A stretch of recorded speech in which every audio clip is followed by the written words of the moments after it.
Dubai గురించే ఉంది.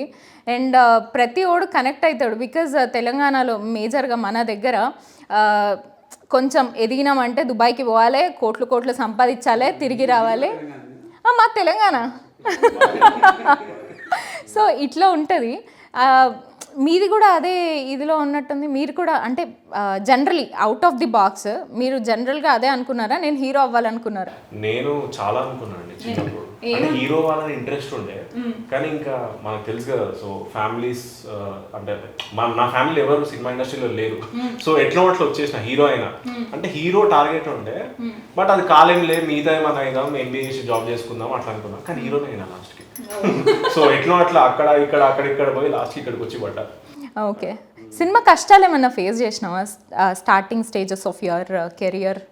Yeah అంటే నా వెబ్ సిరీస్ అంటే లక్కీలీ ఏంటంటే పిల్లగాడు వెబ్ సిరీస్ చాలా పెద్ద హిట్ అయింది అప్పట్లో. అంటే లైక్ చాలా సెన్సేషన్, మీకు తెలిసే. సో అప్పట్లో బాగా హిట్ అయింది. దాని తర్వాత ఇక చాలా సినిమాలు తీసిన, అది రిలీజ్ కాక అట్లా 4-5 years అయిపోయినాయి. లాస్ట్కి ఫైనల్ ఇది రిలీజ్ అవుతుంది.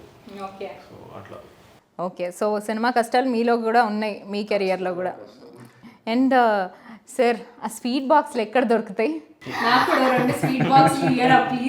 అండ్ ట్రైలర్లో చూసారా మీరు అందరూ?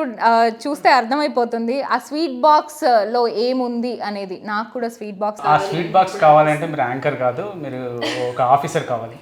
ఓ షిట్. ఏంటండి అంటే ఆఫీసర్లు అందరూ ఇలా లంచాలు తీసుకుంటారు అనేసి మీరు డైరెక్ట్గా చెప్పేస్తున్నారు సినిమాలో అంతా? లేదండి, అందరూ తీసుకోవట్లేదు, కొందరు తీసుకుంటున్నారు. అందులో కూడా సినిమాల్లో కూడా కొందరు మంచి వాళ్ళు ఉన్నారండి. సినిమాలో కొందరు మంచి వాళ్ళు ఉన్నారా? అంటే జనరలీ చాలా మందిని పాపం ఆయన వెళ్ళిన దగ్గర కల్లా స్వీట్ బాక్స్ పట్టుకొనే వెళ్తుర్రు. మరి ఏంటి అసలు మీరు ఏమనుకుంటున్నారు జనరల్గా? అంటే గవర్నమెంట్లో పనిచేసే ప్రతి ఒక్కళ్ళు ఇట్లా లంచాలు తీసుకుంటున్నారు అన్న కాన్సెప్ట్ ఏమైనా ఉందా? మీరు గవర్నమెంట్ ఆఫీస్ ఎప్పుడైనా వెళ్ళారా? నేను వెళ్ళలేదండి. సో మీకు ఆ ఎక్స్పీరియన్స్ తెలియదు కాబట్టి, అంటే నేను అందరూ అంటలేరు,